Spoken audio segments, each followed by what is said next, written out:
రైతులు దళార్ల చేతిలో మోసపోకుండా ఉండేందుకు ప్రభుత్వం ఐకేపీ ఫ్యాక్స్ ఆధ్వర్యంలో వరి ధాన్యం కొనుగోలు కేంద్రాల్ని ఏర్పాటు చేసిందని ఖానాపూర్ ఎమ్మెల్యే వెడ్మ బొజ్జు అన్నారు. మంచిర్యాల జిల్లా జన్నారం మండలంలోని రాంపూర్, తిమ్మాపూర్, సింగరాయపేట, తపాలపూర్ తదితర గ్రామాల్లో ఏర్పాటు చేసిన వరి ధాన్యం కొనుగోలు కేంద్రాలను ఎమ్మెల్యే ప్రారంభించారు. ఈ సందర్భంగా ఆయన మాట్లాడుతూ రైతులు 6 కాలం కష్టించి పండించిన నాణ్యమైన వరి ధాన్యాన్ని సర్కారు కేంద్రాల్లో విక్రయించి ప్రభుత్వం మద్దతు ధర పొందాలని సూచించారు. కేంద్రాల నిర్వాహకులు ఎలాంటి అవకతవకలకు పాల్పడకుండా నిబంధన మేరకు వ్యవహరించి రైతులకు ఎలాంటి ఇబ్బంది కలగకుండా చూడాలని ఆదేశించారు. ధాన్యం కొనుగోలులో ఎలాంటి అక్రమాలు జరిగినా కఠినమైన చర్యలు తప్పవని ఆయన హెచ్చరించారు.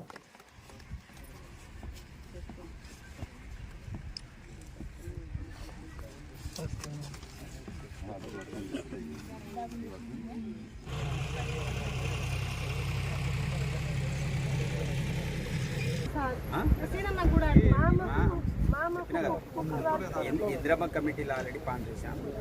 త్వరలోని ఇంద్రమ ప్రక్రియ మేము స్టార్ట్ చేస్తాం. ఇస్తాను చెప్తున్నా. వరి కొనుగోలు కేంద్రాలని జనరం మండలంలో స్టార్ట్ చేయడం అనేది జరిగింది. ఒక 15 రోజుల క్రితం కొన్ని సెంటర్లను స్టార్ట్ చేస్తాం. మళ్ళీ మిగతా సెంటర్లన్నీ కూడా స్టార్ట్ చేయడం అనేది జరిగింది. ఈరోజు పిఎస్సి సెంటర్లు కావచ్చు, డిసిఎంఎస్లు కావచ్చు, అదేవిధంగా ఐకేపీ సెంటర్లను స్టార్ట్ చేసాం. ఐకేపీ 15, డిసిఎంఎస్ 15, అదేవిధంగా మిగతా పిఎస్సి సెంటర్లు 15, మొత్తం 45 సెంటర్లని జనరల్ మండలంలో స్టార్ట్ చేయడం అనేది జరుగుతుంది. కాబట్టి రైతులందరూ కూడా మీ యొక్క ధాన్యాన్ని ఏవైతే ప్రభుత్వ పరంగా చేసినటువంటి ఇనాగ్రేషన్లోనే మీరు వేయండి. ఐకేపీ సెంటరే కావచ్చు, డిసిఎంఎస్ఏ కావచ్చు, అదేవిధంగా పిఎస్సి సెంటర్లో నమ్మండి. ఎందుకంటే చాలా విషయాలు నా నోటీసులు వస్తున్నాయి. ఒకవైపు ప్రైవేట్ వ్యక్తులకి అమ్మించి ఆ ధాన్యాన్ని కూడా మళ్ళీ తిరిగి ఐకేపీ సెంటర్కు, డిసిఎంఎస్ సెంటర్కు తిరిగి వస్తున్నట్టు సమాచారం నా నోటీస్కి రావడం అనేది జరిగింది. అట్లాంటి పని ఎవరు చేసినా తప్పకుండా వారి మీద కఠినమైన చర్యలు తీసుకుంటాం. దాంట్లో ఎలాంటి సందేహం లేదు.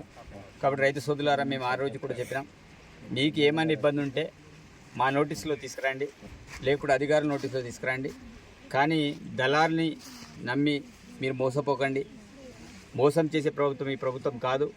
ఇది మీ ప్రభుత్వం, మీరు అనుకున్న ప్రభుత్వం.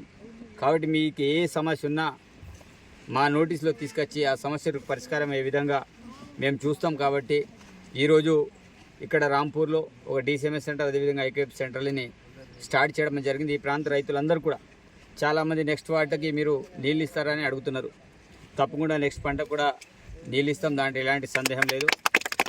చాలామంది పూడిక తీసే విషయంలో చాలామంది అపోహలు పడుతున్నారు, అసలు మనకు నీళ్ళు వస్తుందా రాదని. కానీ మేము అధికారులతోటి మాట్లాడడం అనేది జరిగింది.